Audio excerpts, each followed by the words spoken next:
Welcome to your weekly deep dive for March 28th, 2025. Had a nice deep run yesterday in an $11 tournament. Ended up getting eighth. Just tough spot where I got knocked out. But was happy generally with how I played. I think what I want to do today, because there's a lot of things that I need to improve upon. One of the main things I need to improve upon, I'm learning through my coach, is various stages of a tournament where you are getting close to the final table and when you're playing at the final table and how dramatically different you have to play. So there's this thing called ICM, independent chip model, and it's basically a mathematical model that takes the amount of chips that you have relative to the chips that everybody else has left, and it calculates the monetary value of your chip stack, which is kind of nuts. But I think what I take away from ICM and what the model is trying to show, or based on what my coach has been telling me, is that the game changes quite a bit in terms of the decisions you make because the chips that you have are potentially worth a lot more than the chips that you could win in any given hand. So you have to play certain spots much, much tighter. And if you're the chip leader, you can just bully the hell out of the table. And the table kind of has to just put up with it. You do a lot more folding pre-flop. You do quite a bit more just getting the money in. Not a lot of calling, like very little calling. So we're going to review some spots where I was approaching the final table or at the final table and just kind of do a sanity check on whether or not I was thinking about those spots correctly. Like I said, ICM is kind of a totally different beast for me. So there's probably a fair amount of mistakes that we're going to see. But the whole point is to learn from it, right? So, all right, let's get into it. All right, here's spot number one. We are, so you can see there's 6 players at the table. 1, 2, 3, 4, 5, 6 at the table. So there's probably like 12 or 13 players left in this tournament. So we're getting very close to the final table. And we have pocket eights. In this scenario, we would be the low jack. So button, cutoff, hijack, low jack. Pocket eights, which I feel like is a slam dunk open. But notice this is ICM, 2 tables left. You raise pocket sixes and above. Nothing smaller. Look at all these suited connected hands that come out. So this is an extremely tight range already, right? So you can see the pressure of ICM is like really squeezing you. So we open eights. And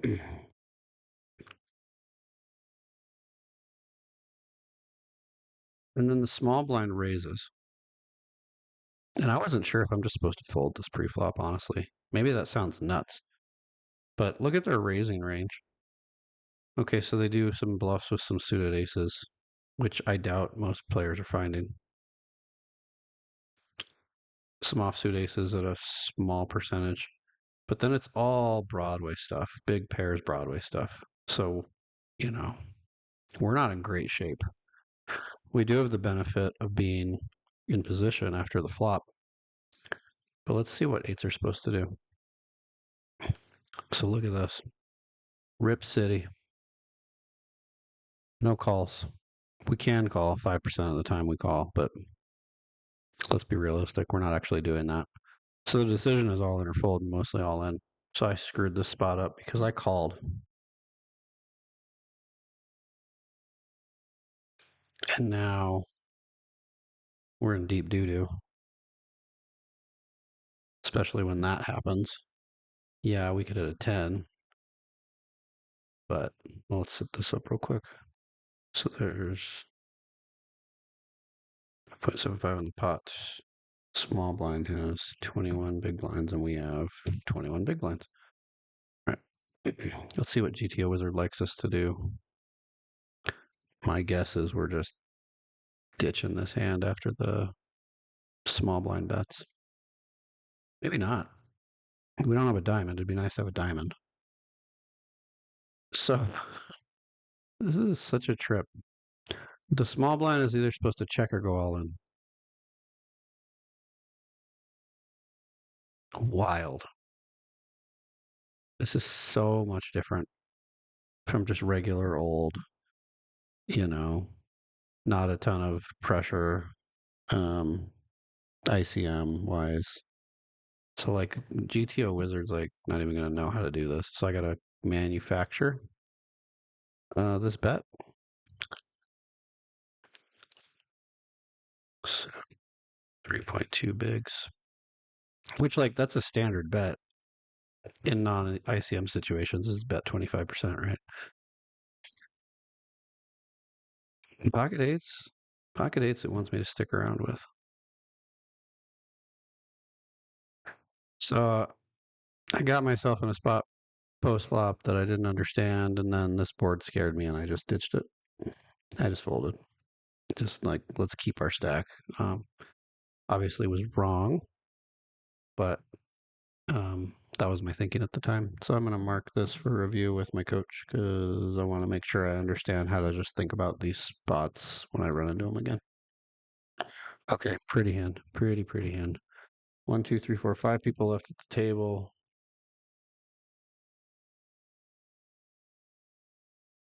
2 tables left. Now we're getting real close to the money. 22 bigs is a healthy stack, believe it or not, when you're approaching the final table. I know that sounds nuts. Um, so in this hand, we would be the hijack. We got about 22 bigs. We'll say everybody has 20, close enough. Yeah. So we're going to raise this, obviously. And now it gets to the big blind, who's got us covered by quite a bit. They've got 45 bigs, and they call. Thank you, GTO Wizard Elite. I wouldn't be able to study any of these spots. So pot is 5.13.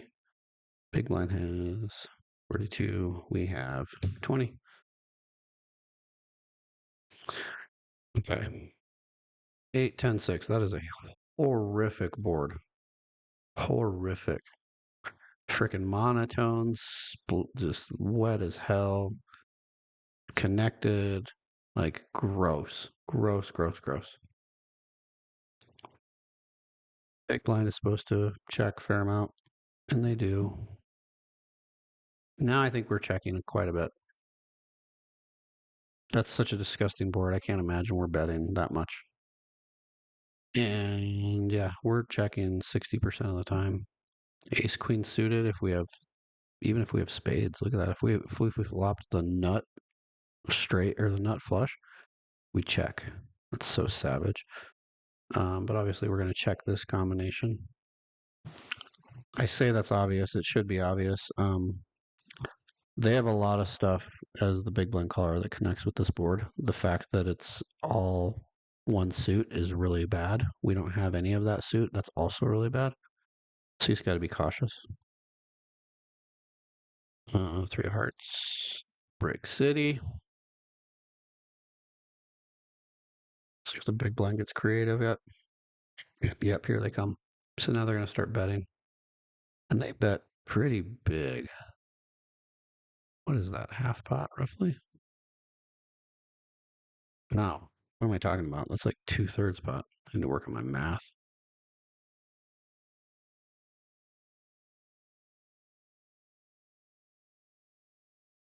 So I think this is a slam dunk fold. Yeah, okay. All right. So that hand's pretty obvious. Easy to play, but I think I would have played it close to the same no matter what scenario I was in. Let's do another one. Let's do one where we want a huge pot. See if we played it right. Of course, all these pots are huge when you get to the later stages. 6 players at the table. Sorry, we're doing a little more GTO navigating today, but there's just no avoiding it. We'll say everybody's at about 20 bigs. Close enough. All right. Small blind. Oh, I remember this hand. I should have gotten knocked out on this hand. So I'll be very curious to know if I played this right. Okay. Small blind decides to limp. And I should be raising or going all in. Call, sure, you can call. Or check, I guess. Would be a check, but, you know, 20% of the time check. So we shouldn't be checking. What did I do? I did check, yes. I think at the time, my thinking around this was, and this could be flood thinking, but you can see here this opponent's stats. They are playing far too many hands. They're raising too much. They're just they're in there. Um, so my thinking is they're going to come into this pot with a limp with a lot of really crappy hands, and I'm going to absolutely dominate them. So I don't mind getting into a fight with them. Where if I raise, they might fold their really trashy stuff. So I don't know if that's flawed thinking or not. It might be. Um, but that was my thinking at the time. So let's see. So they have 30 and a half, and we have 20. And that flop is pretty great. Don't love the two diamonds, but it's not the end of the world. Queen a6.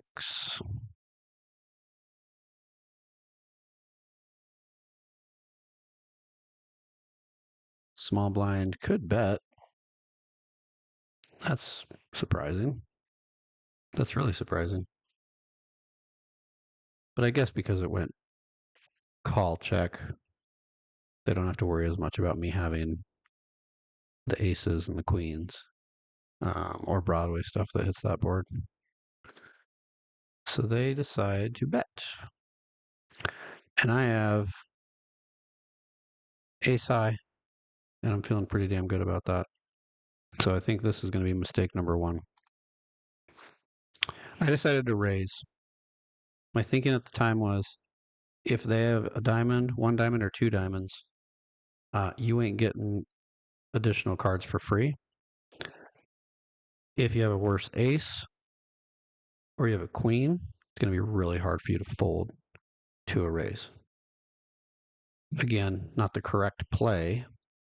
I'm going to tag this one to talk to my coach about it, but that was my thinking at the time. So let's manufacture this raise. Raise to three bigs. And let's see if GTO Wizard ever uses it.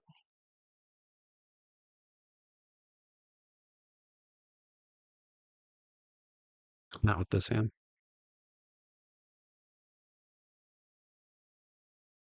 Opponent decides to call. Turns a five of spades, which appears to be a blank. Remember that. Villain checks. Ace high is probably, or top pair is probably good here, right? We're betting it. Now, what I should have done is 2/3 pot. I did small. Smallish, half pot. I did half pot. So let's manufacture a half pot bet.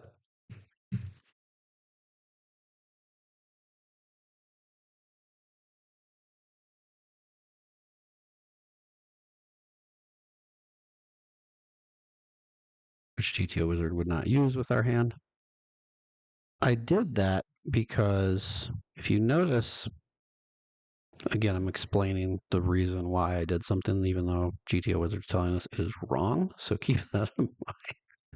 But I think it's important to talk through like what you were thinking at the time because maybe you identify flaws in your thinking. So at the time, I'm thinking, I want to set up a river shove.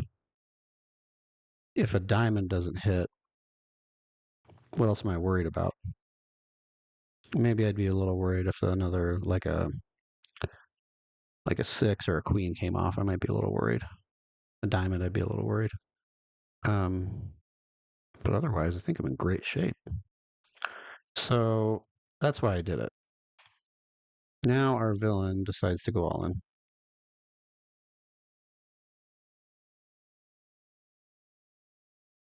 And y'all are going to love the end of this hand. I can't fold. I can't fold. Um, so I call.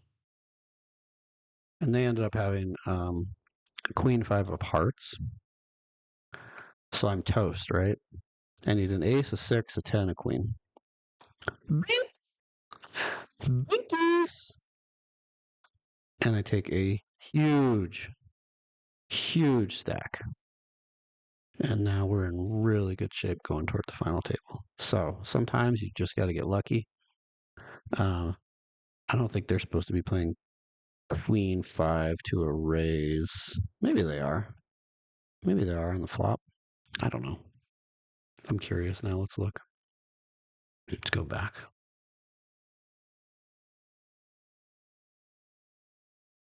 Oh, I can't go back to pre-flop. That's all right. This one's gonna get deeply analyzed with coach because obviously there were a lot of mistakes in here. So I want to better understand why that is. Maybe I'll do another like a follow-up video on this one specifically because that's a really, really surprising hand in a few different ways. All right, I want to do. Let's do one more, and this one stung. This one really stung. I managed to come back from it and make a deep run, but this really crippled me. So pocket kings can't get much better than that, right? 1, 2, 3, 4, 5, 6 players at the table.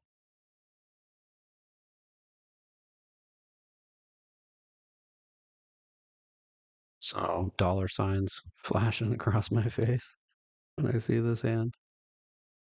And we're in the big blind, even better. I like being in the big blind with hands like this because they're just so hard for people to see. And then we get a small blind call. Kings should raise to 3 bigs. What did I do? Guaranteed I raised. Yeah, 3.5. Okay, close enough. We get a call. Cool. Don't mind it at all.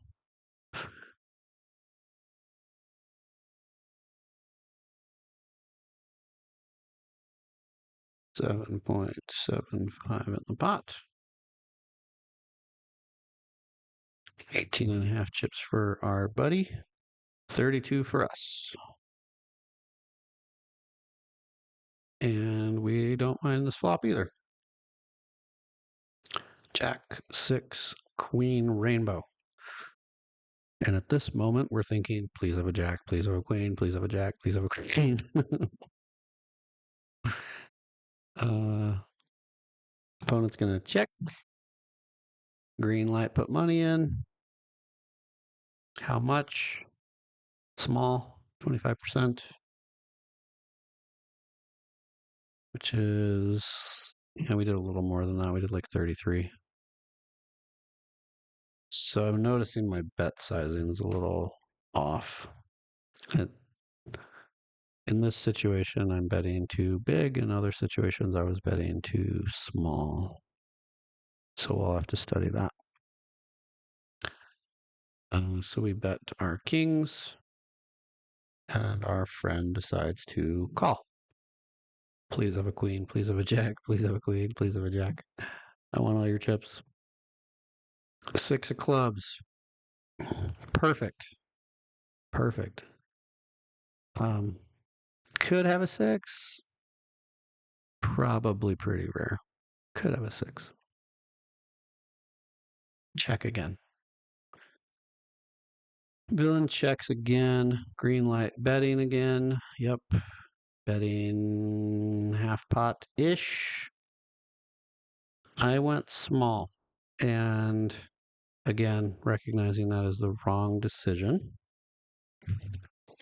The reason I went small is because I am trying to entice this person to hang around and get all the chips in at the river. And maybe what I should be thinking is if I bet large here, a queen or a jack ain't going anywhere anyway, which is the hands I want them to have. So, like, if they fold, they fold. But I was getting a little greedy. And so they just call. And now the river is the one card. Well, there's probably three cards I didn't want to see. I didn't want to see an ace. I didn't want to see a queen. And I didn't want to see a jack. And this is probably one of the worst ones. Um, if I recall in game, so this player was making pretty quick decisions. And then all of a sudden, right here, they were like super tanky. Like they took their sweet ass time to make a decision. I was like, oh no. Oh no. They ended up checking. And now kings. It's a green light all in. So I don't know if this is me being an extreme nit or like if my spidey sense actually like really clued me into something. Um, but I checked back. I checked it. I hated it. I absolutely hated it. And you're gonna really freaking hate what this person ended up having. King ten of spades hung around a river to straight. And so I was being dramatic. I said that crippled me. And no, give me a break. You still have 25 bigs. Took 10 and a half bigs off your stack. Um, but man, it could have been nice to pick up that pot.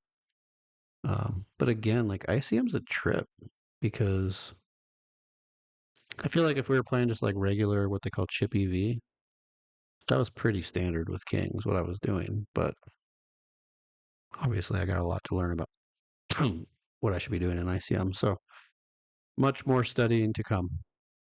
All right, we're going to stop there. Hopefully, this has been helpful. A little bit of a glimpse into ICM world. It is wild. Um, so I'm looking forward to getting a lot better at it with a little bit more study. All right, y'all. I'll see you next time.